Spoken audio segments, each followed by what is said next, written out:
গভীর অরণ্যেষু। শ্লোক সংখ্যা 37। ওং নমো ভগবতে বাসুদেবায়। ওং নমো ভগবতে বাসুদেবায়। ওং নমো ভগবতে বাসুদেবায়।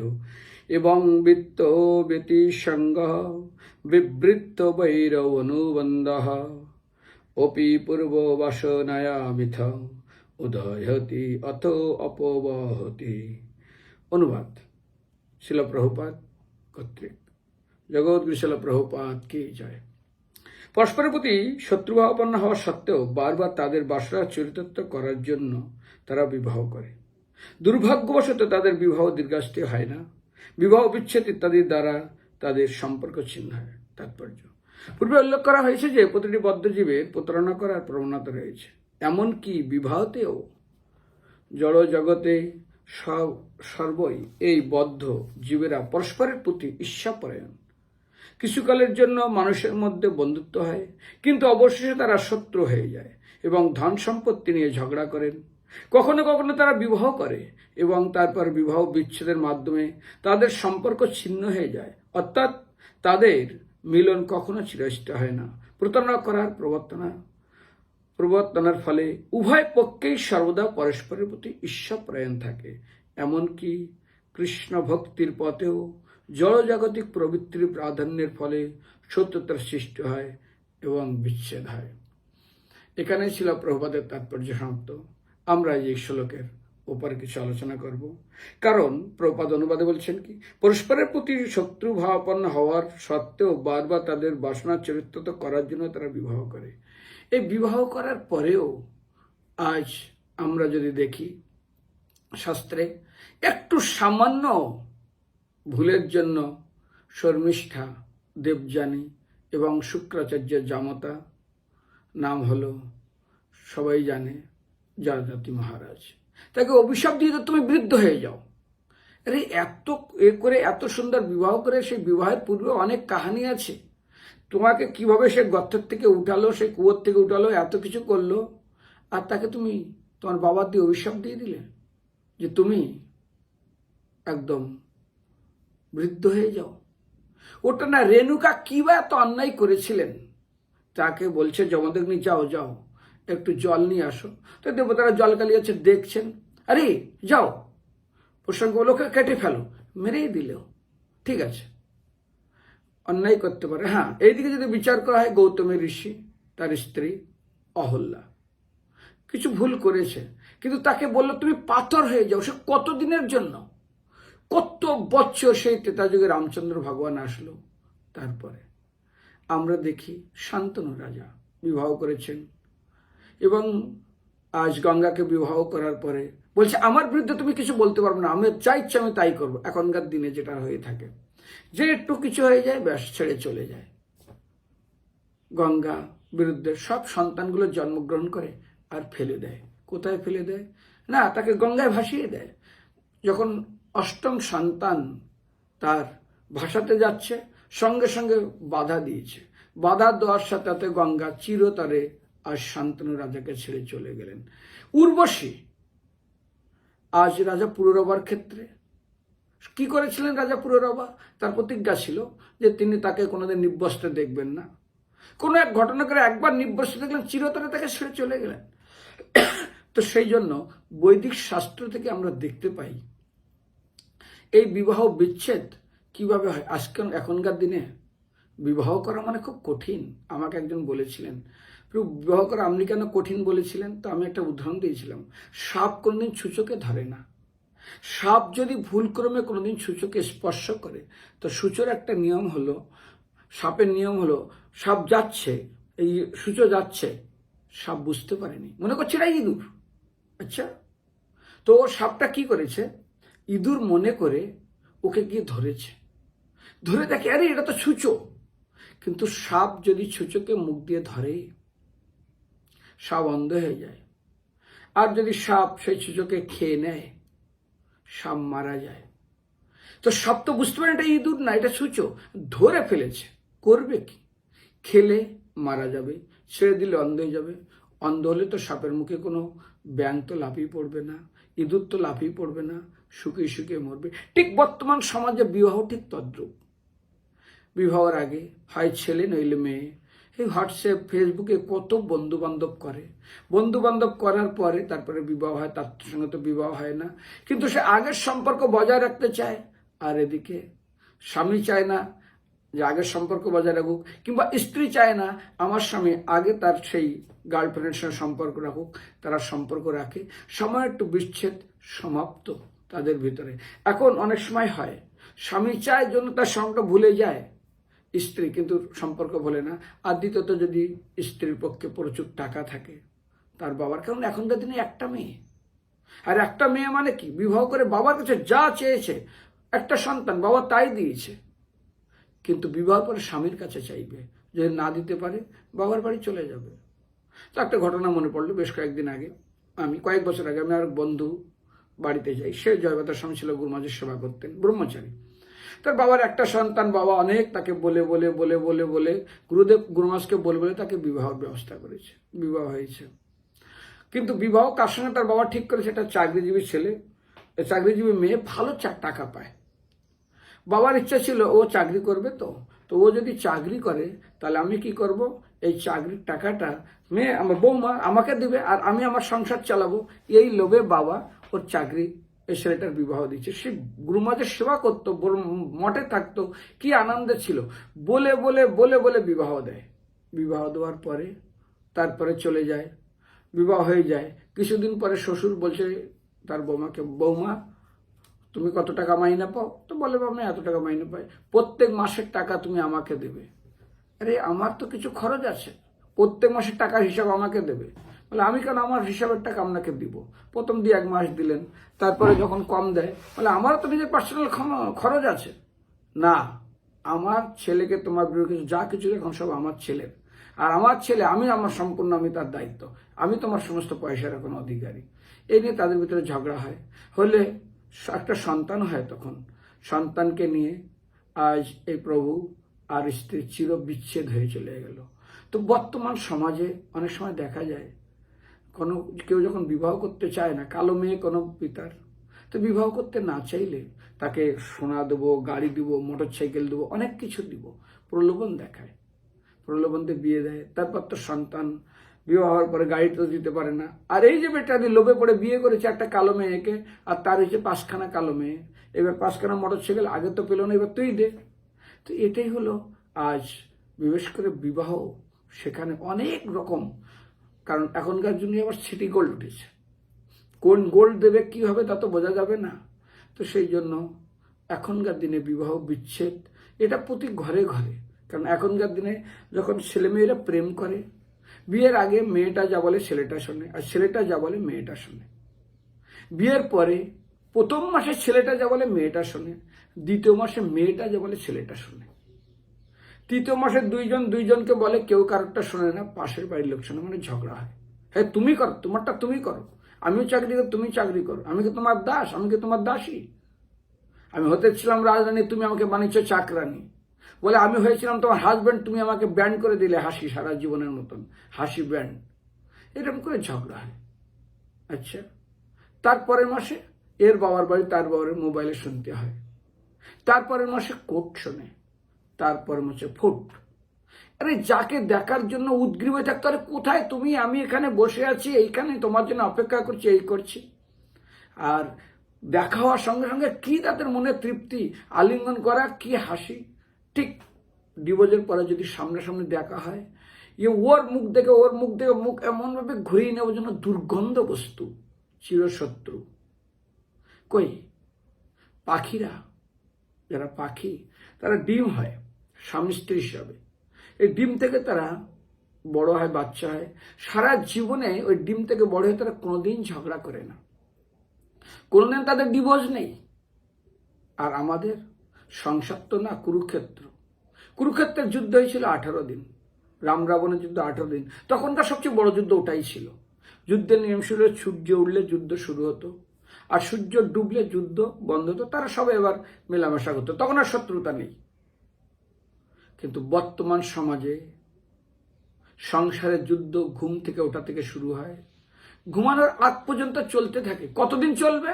তো একজন বলছে মৃত্যুর আগ পর্যন্ত চলবে। নইলে ডিভোর্সের আগ পর্যন্ত না, ডিভোর্স হওয়ার পরেও চলে। তো কি বলে, বলছে দেখো সাপে যেমন সুচো ধরেছে, খেলে মারা যাবে, ছেড়ে দিলে কি হবে, ছেড়ে দিলে অন্ধ হয়ে যাবে। বিবাহের পরে ডিভোর্সকে যায়, এখন ফাইল করে দিচ্ছে কেস।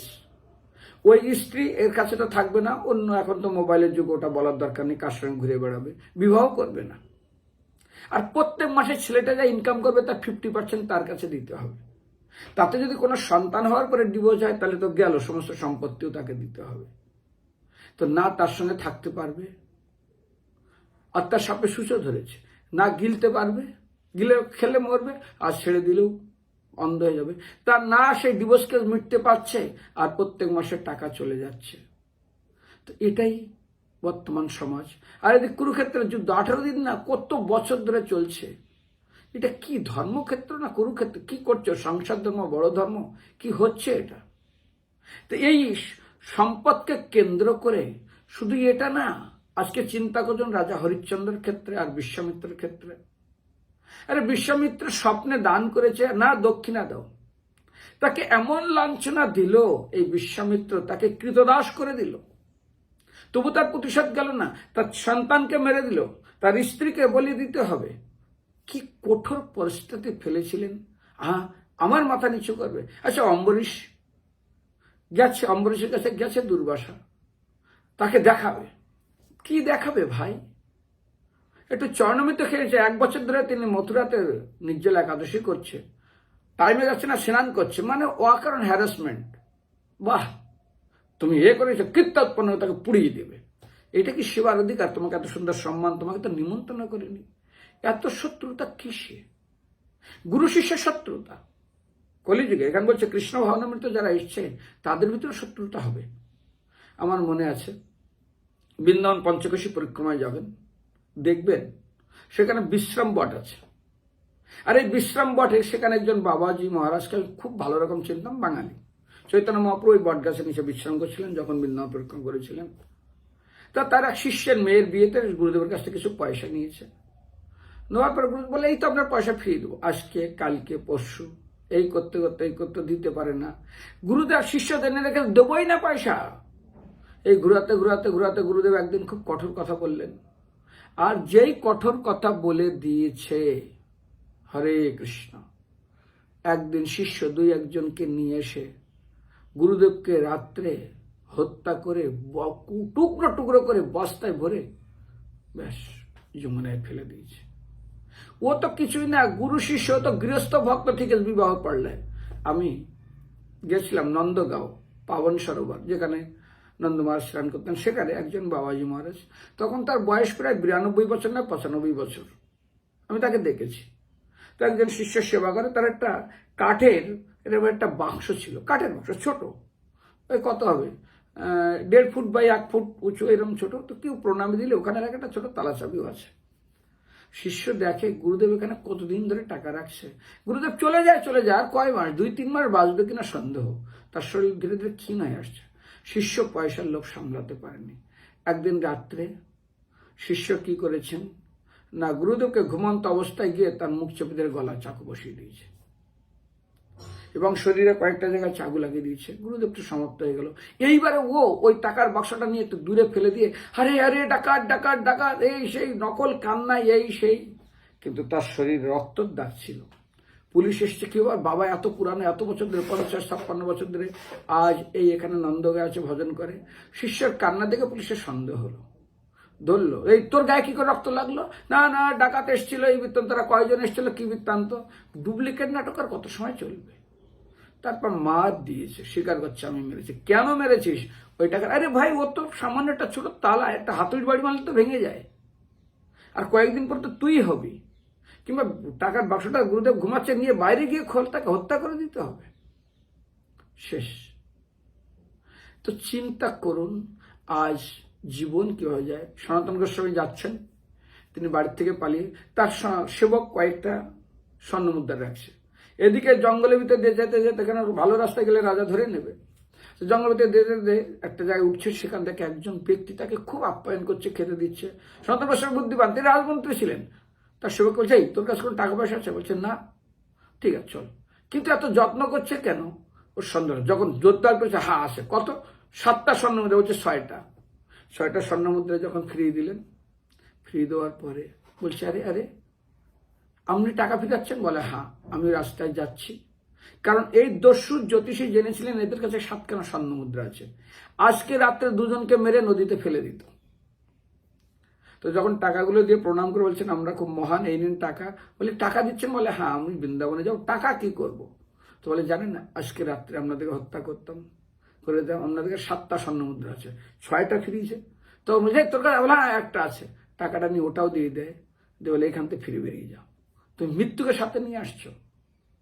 তো সম্পদকে আদান প্রদান কি কত বড় শত্রুতা হয়। আমি যাচ্ছিলাম একটা জায়গায়, তো হেঁটে যাচ্ছি, দেখি ভাই ভাই জমি ভাগ করেছে। তো জমি ভাগ করার ফলে এই 6 আঙুলের মতন একটু জমি খুঁটিটা ভিতরে ঢুকিয়ে দিয়েছে। দুই ভাই দুটো দা, হে ওকে খুন করে দেবে, ওকে খুন করে, আমার জমির ভিতরে কেন ঢুকলি? আরে লোক ঠেকাতে পারে না। তারপরে আমি দেখছি দাঁড়িয়ে দূর থেকে কি হচ্ছে, ব্যাস। তারপর অনেক এ করে তারপরে খুঁটি উটি মারনে ছোট ভাই মেরেই ফেলবে বড় ভাইকে, একটু সামান্য। আর তার থেকে কলিযুগে ভয়াবহ অবস্থা হলো বর্তমান। প্রত্যেকটা পরিবারের সবচেয়ে বড় ভয়াবহ কলিযুগ মানে কলহের যুগ। ভাই বোন, যে ভাই বোন ছোটবেলায় বড় হয়েছে, একসাথে একই মায়ের কোলে বড় হয়েছে, মায়ের স্তনপান করছে, মায়ের গর্ভে পিতার ঔরসে। আমার মনে আছে ছোটবেলায় যদি ভাইকে বলতো তোর বোনকে নিয়ে যাচ্ছি, হয়তো বোন ছোট, ভাই কান্না করতো, মা মা আমার বোনকে নিয়ে যাচ্ছে। আর যদি বোন বড় হতো, ভাই ছোট, তো বলতো তোর ভাইকে নিয়েছে, মা মা ভাইকে নিয়ে যাচ্ছে। আজকের দিনে বিবাহ হওয়ার পরে আগে কি ছিল, বাবা আমার টাকা পয়সা দিয়ে, বাবা টাকা পয়সা দিয়ে অনেক কিছু করে মেয়েকে বিয়ে দিত, বাবার সম্পত্তির ভাগ পেত না। কিন্তু এখনকার দিনে বাবার মৃত্যুর পরে ঝগড়া শুরু, আমি সম্পত্তি কেন দেবে না, আমার বাবার সম্পত্তি। আরে তোকে তো অনেক টাকা দিয়ে বিবাহ দিয়েছে, আবার সম্পত্তি। 99% পরিবারে একই সমস্যা। তারপরে কোর্ট কেস, তারপরে মার্ডার, প্রত্যেকটা ভাই বোনের সম্পর্ক চির বিচ্ছেদ, সমাপ্ত। হ্যাঁ কুরুক্ষেত্রে আমরা দেখি 5টা গ্রামও দিল না, সম্পত্তি নিয়ে ঝগড়া, ঠিক আছে। এবং এই জগতে বড় বড় জায়গায় সব জায়গা থেকে সম্পত্তি নিয়েই ঝগড়া। তো প্রশ্ন হলো, একটা গল্প মনে পড়ে, এক সময় কিছু চোর চুরি করে যাচ্ছে, তো কয়েকজন সৈনিক তাদের ফলো করেছে। তো কয়েকজন সৈনিক যেতে যাচ্ছে, মানে আগে তো সৈনিক ছিল, পুলিশ তো ছিল না। তো চোরেরা তাড়াতাড়ি ধন সম্পদগুলো ফেলে দিয়ে ও চলে গেছে, পালিয়ে গেছে। গিয়ে দেখে ভালো সম্পত্তি অনেক কিছু। তো এরা ছিল 3 জন। তো কিছু কিছু জিনিস আছে 2টা করে আছে, 3টা করে নেই। তো একজন বলছে, আরে এ তো সম্পত্তি পেলে আমি তো রাজাই পাবে, এই আমরা কেন রাজাকে দেবো, আমরা নিব। তো ঠিক আছে, তারে এদের পিছনে দৌড়ে, ক্ষুধা লাগছে, ওরা ঠিক করেছে। 2 বন্ধু ছিল, আরেকজন বলে তুই তো কিছু মিষ্টি নিয়ে আসতো, যা খুব ক্ষুধা লাগছে, আমরা দেখছি। তো এক বন্ধুকে বসিয়ে রাখছে, আর 2 বন্ধু গেছে। 2 বন্ধু গিয়ে মিষ্টি কিনে বিষ মিশিয়েছে মিষ্টিতে, এসে খেয়েছে। খাওয়ার সাথে সাথে ও ধীরে ধীরে ওই বন্ধু মারা গেলে এখন 2টো ভাগ হবে, আর 2টো ভাগ নিয়ে একটু ঝগড়া হয়েছে। তো যেমন পিস্তল থাকে, বন্দুক থাকে, তরোয়াল থাকে। তো ঝগড়া হচ্ছে, তুই এটা নেবে না, এটা আমার কাছে বেশি, তোর কম পড়লো। ঠিক বিড়ালের কি বলে পিঠে ভাগ করার মতন ঝগড়া শুরু হয়েছে। সঙ্গে সঙ্গে তরোয়াল ছিল, মেরে দিয়েছে। এখানে গলায় মেরে দিয়েছে, ও এসে ওর পেটে ঢুকিয়ে দিয়েছে। তা যার সম্পত্তির সাথে চলে গেল, ও বিষকে মরে গেল, এর পেটের ভিতরে তরোয়ালে ঢুকে রয়েছে, আর ওর গলা কেটে দিয়ে চলে গেছে, শেষ সম্পত্তি। তো এই জন্য আমি বলেছিলাম, শ্রীমদ্ ভাগবতমের 7খানা জায়গায় ধনের 15টা অবগুণের কথা যেখানে বর্ণনা করা হয়েছে। এই জন্য ধন লেনদেনের ফলে যে শত্রুতার সৃষ্টি হয়, এ মহান শত্রুতা। তো সেই জন্য এখানে ছিল প্রভুপাদ, তার বেশ কিছু দৃষ্টান্ত দিয়েছে। তো আমরা যদি দেখি সেই যুগে, চিন্তা করুন, কইকেই আমার ছেলেকে রাজা হবে, আরে ভাই স্বয়ং দশরথ রামচন্দ্র তো কত ভালোবাসতো। রামচন্দ্র থাকতো কৈকে গেছে, আর ভরত থাকতো কৌশল্যার কাছে। এমন একটা বর চাইল, সেই বরে দেখছে রাজা মারা যাবে, তোমাকে রাজা করব, তোমাকে আমি রাজ বনে পাঠাবো। পাঠিয়ে দিল বনে। আর রাজা ভরত হল, তাকে চির বিচ্ছেদ করলো, মারা গেল স্বামী চোখের সামনে। কিন্তু জেদ কমালো না। ঠিক যেমন আমি বললাম দেবযানী অভিশাপ দিয়ে দিয়েছে, তুমি বৃদ্ধ হয়ে যাও রাজা যযাতিকে। তো এইরকম ঈর্ষা মানুষের ভিতরে। তো বর্তমান সমাজে আমরা যদি চিন্তা করি ঈর্ষা কত প্রবল এবং এই সম্পত্তি নিয়ে কিভাবে আজ এই জগতে লড়াই হচ্ছে, দ্বন্দ্ব হচ্ছে। তো গুরু শিষ্য কেন, একটা উদাহরণ দিয়েছিলাম, বলেছিলাম একসময় একজন গুরুদেব, তিনি খুব ভালো, তার মঠ চলে, দুইজন শিষ্য, একজন এই মঠ মন্দির চালায়, আরেকজন খুব ভজন করে, নির্জলা একাদশী সুন্দর প্রবচন দেয়, অত্যন্ত শান্ত শিষ্ট।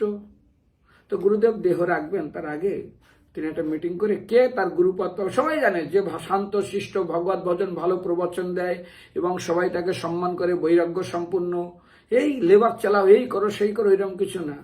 তো গুরুদেব কি করেছেন, সবার সামনে ঘোষণা করেছেন, আমি চলে যাওয়ার পরে আমার এই পদে অধিষ্ঠিত হবেন আমার এই শিষ্য, যে খুব ভালো ভজন সাধন করে, সুন্দর ক্লাস দেয়, কোনো কিছু করে, তাকে না।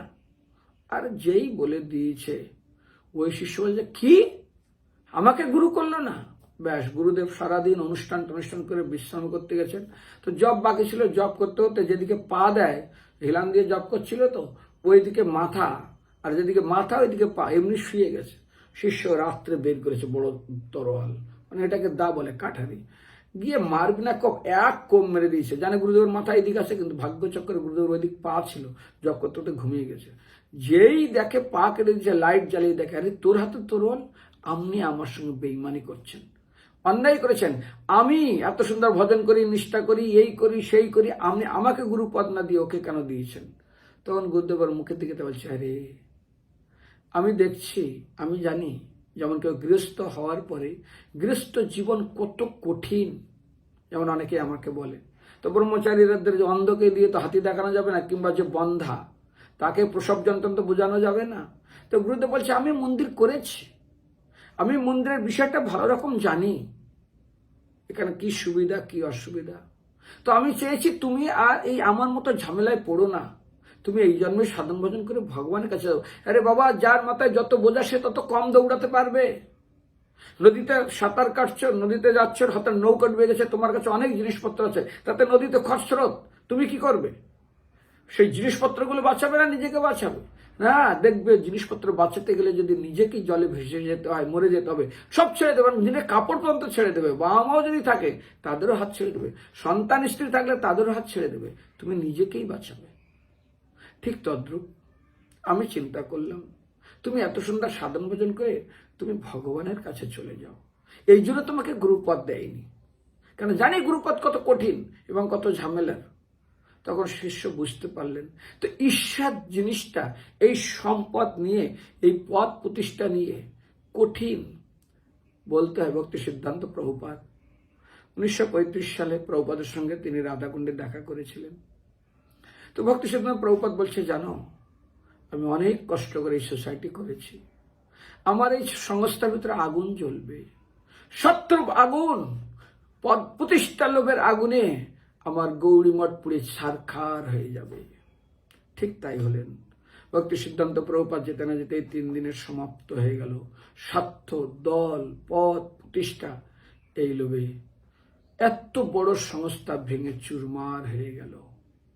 সেই জন্য আমাদের এই আধ্যাত্মিক জীবনে সম্পদ নিয়ে নিয়ে কত রকম ভাবে বিবাদ চলে। তো আমি বেশ কয়েকটা উদাহরণ দিব, যেটা হচ্ছে বিশেষ করে আমরা দেখি যারা আধ্যাত্মিক লাইনে এসছে তাদের জন্য। কারণ কি হয়, সম্পদ হলো ভোগ্য বস্তু। একটা উদাহরণ দিয়েছে দত্তাত্রেয় ভগবান শ্রীমদ্ ভাগবত 11 স্কন্ধে। একসময় একটা ঈগল, দুর্বা ঈগল পাখি কিছু মাংসের টুকরো পেয়েছে, তো ওটা নিয়ে যাচ্ছে। কয়েকটা ঈগল পাখি দেখলো, আরে ওর কাছে মাংসের টুকরা, ওকে আক্রমণ করেছে। তখন এমন আক্রমণ করেছে যে মাংসের টুকরা ছেড়ে না দেয় তাহলে কিন্তু মারা যাবে, ওকে মেরে ফেলবে। তখন মাংসের টুকরা ছেড়ে দিল, ও বেঁচে গেল। আর ওইটাকে নিয়ে সবাই ঝগড়া করে। যেমন আমরা দেখি বিভীষণ ভাইয়ের সেবা করে, একটু কথা বলেছে, বিভীষণকে বের করে দিল। বিদুর এই সম্পত্তি নিয়ে একটু কথা বললেন, বিভীষণ বললেন, আরে আপনি কেন পরের স্ত্রীকে ভোগ করুন, দিন, উনি লক্ষ্মী, এবং রামের বিষয়ে বললেন। সবার সামনে তাকে অপমান করে তাড়িয়ে দিল। বিদুর যখন বলতে চাইল, আরে রাজা ধৃতরাষ্ট্র মহারাজ শুনুন, ব্যাস সবার সামনে তাকে বের করে দিল এই সম্পত্তিকে কেন্দ্র করে নিয়ে। আর আমরা দেখি দ্রৌপদীকে কিভাবে লাঞ্ছিত হতে হলো, কোথার সম্পর্ক কোথায় চলে গেল। তো আজ আমাদের এই আধ্যাত্মিক জীবনে সাধুদের ভিতরে বলে, হ্যাঁ, বৈশিষ্ট্য আর বিশ্বামিত্র দুজনের ভিতরে একটা দ্বন্দ্ব ছিল। বিশ্বামিত্র তিনি ছিলেন রাজা, তিনি রাজস্বী হতে চাইছেন, তিনি ঋষি হবেন, তাই নিয়ে অনেক কিছু ঘটনা ঘটে, তার ভিতরে তাদের ভিতরে শত্রুতার সৃষ্টি হয়। কিছু একবার বিশ্বামিত্র যখন যায় আমাদের বৈশিষ্ট্য ঋষির আশ্রমে, তখন বৈশিষ্ট্য ঋষি তার আগে গেছিলেন বৈশিষ্ট্য বিশ্বামিত্র ঋষি হাতে। বিশ্বামিত্র বলছে, আমি এক পায়ে মুন্ডে 10,000 বছর ধরে যে তপস্যা করছে সেই ফল আমি আপনাকে দান করলাম, কেন শত্রু যদি গিরে আসে তাকে সম্মান করা উচিত। এবার যখন বিশ্বামিত্র ঋষি বৈশিষ্ট্য ঋষি আশ্রমে গেছে, বলছে আদি গড়ি পুনছে আদি চা আধি, মানে সৎসঙ্গের ফল অর্ধেক মুহূর্ত, তার মুহূর্ত, তার থেকে অর্ধেক মুহূর্ত সৎসঙ্গের ফল দিলাম, সঙ্গে সঙ্গে রেগে আগুন, আমি 10,000 বছর মুন্ডে এক পায়ে এইভাবে তপস্যা আছে, আপনি আমাকে সামনে সাধু সঙ্গে রেখে দিলেন, আপনি অপমান করলেন। ব্যাস তাদের বিরুদ্ধে দ্বন্দ্ব শুরু হয়ে গেল। তারপর সেই ঝামেলা মেটাতে অনেক সমস্যা হলো। তো সেই জন্য আমাদের ভিতরেও হয়, যেমন উদাহরণ দিলাম রাজা হরিশ্চন্দ্রের সঙ্গে, যেমন উদাহরণ দিলাম আমাদের অম্বরীশ মহারাজের সাথে। তো এখন সেটা না, আজ চিন্তা করুন বিনা দোষে অর্জুন গেছে স্বর্গে, আর রাজা পুরুরবা অর্জুনের বংশধরের, তার স্ত্রী ছিল উর্বশী। তো অর্জুন স্বর্গে ইন্দ্রের সাথে আছেন, তো দেখছেন এই হলো পুরুরবা, এই হলো উর্বশী, আচ্ছা আমার বংশধর ওনার থেকে এসছেন। তো মায়ের চিন্তা করে তাকে দেখছেন, ও মনে করছেন ও হয়তো আমাকে ভোগ করার জন্য চাইছে। রাত্রে পাঠিয়ে দিয়েছেন ইন্দ্র। যাওয়ার পরে ও যখন প্রস্তাব দেয়, বলে, আরে কি করে সম্ভব, আপনি আমার মা, আপনার বংশ থেকে আমার পরম্পরা এসছে, কি বলছেন আপনি? না, তুমি আমার ইচ্ছা পূরণ করো। ইচ্ছা পূরণ করবে না, না, তোমাকে অভিশাপ দিল। তাকে অভিশাপ দিয়ে দিল, এবং অভিশাপ দিয়ে ব্যাস তাকে নপুংসক করে দিল।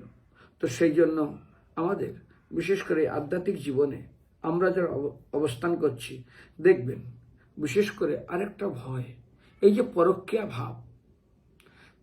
ভাব মানে এই যে বর্তমান যুগে মোবাইল যে কি করছে, স্বামী আছে অন্য পুরুষ, স্ত্রী আছে অন্য পুরুষ, অন্য স্ত্রী মেরে দিচ্ছে, সবার সামনে খুন করে দিচ্ছে। তা আমাদের বর্তমান সমাজে দেখা যায় ভোগকে কিন্তু কনক কামিনী আর প্রতিষ্ঠা। কনক মানে পয়সাকে নিয়ে শত্রু হয়, কামিনী মানে স্ত্রীকে নিয়ে শত্রুতা হয়, আর প্রতিষ্ঠা মানে পদ প্রতিষ্ঠা নিয়ে শত্রুতার সৃষ্টি হয়। বিশেষ করে মঠ মন্দিরে দেখা যায় পদ প্রতিষ্ঠা নিয়ে কত ঝগড়া। আমার মনে আছে একটা ভক্ত ভাগবত ক্লায় দিচ্ছে, প্রেসিডেন্টও আছে, খুব ভালো ক্লায় দেয়, প্রেসিডেন্ট হিসেবে ক্লায় দিচ্ছে, আরে আমি কেন ছোট হয়ে যাবো, ভালো ক্লায় দেয়। সঙ্গে সঙ্গে সবার সামনে তাকে হাত ধরে নিয়ে তাকে ব্যাসন থেকে নামিয়ে দিল সবার সামনে। আরে এটা কি? তো এটা হয় আজ প্রতিষ্ঠাকে কেন্দ্র করে সবচেয়ে বেশি ঝগড়া, পদকে কেন্দ্র করে। এই যে ইলেকশনের সময় আমরা দেখি কে কাকে খুন করছে, কে আর এই বর্তমান সমাজে কয়েকদিন আগে দেখছিলাম মেয়েরা ভালোবাসা করেছে, তাকে চিটিং করেছে ছেলেটা তাক খুঁজেছে, কখন দেখতে পাবে, আরে মেরেই দিল মেয়েটাকে সবার সামনে, তুই আমার সঙ্গে চিটিং করেছিস। তো এই যে চিটিং প্রপেনসিটি, ঠকানো প্রপেনসিটি সবার ভিতরে আছে। নইলে দেখা যায় স্ত্রী অন্য পুরুষের সম্পর্ক আছে, যদি স্বামী জানতে পারে স্বামীকে অন্যের দ্বারা হত্যা করে সমাপ্ত করে দেয়। কি কঠিন পরিস্থিতি, যেটা আমরা বিশেষ করে দেখি দামোদর মাসে কলি তার স্বামীকে ঘুমন্ত অবস্থায় কলহ বলে একজন মহিলা পরপুরুষের সঙ্গে সম্পর্ক ছিল, পালিয়ে যাবে, তাকে ঘুমন্ত অবস্থায় তার মুন্ডু ছেদন করে দিল। এটা কোনো ব্যাপারই না। তো যদি যমদগ্নির মতো ব্যক্তি সে যদি তার স্ত্রীকে মৃত্যুদণ্ড দিতে পারে সামান্য একটু ভুলের জন্য, কি আমাদের সম্পর্ক? চিন্তা করবেন যে যজাতি মহারাজ, যার কোনো সন্তানাদি নেই, আজ নারদমণি পর্বতমণির জন্য একটা সন্তান হয়েছে 1,00,000 স্ত্রী। আজ এই সন্তান হওয়ার পরে চিত্রকেতু রাজার পাটরানী মানে প্রধান স্ত্রী প্রধান স্ত্রী, তার একটা সন্তান হয়। তো এই সন্তান হওয়ার পরে রাজা সেই সন্তানের প্রতি এত ভালোবাসা, এত নিষ্ঠা, এত প্রেম, কৃতদূতী রাজার স্ত্রীর নাম চিত্রাঙ্গদের প্রথম স্ত্রী। তখন অন্য স্ত্রী বলছে, কি আমাদের যত্ন কমে যাচ্ছে, আমাদেরকে রাজা ভূক্ষেপ করছে না। এর একটাই কারণ হলো এ কে? এ মানে আমার এই সন্তান রাজার, ব্যাস তাকে বিষ দিয়ে দিল। চিন্তা করুন, নিজের সন্তান নেই, একটা সন্তানটাকে বিষ দিতে কোনো দ্বিধাবোধ করলো না, মেরেই দিল।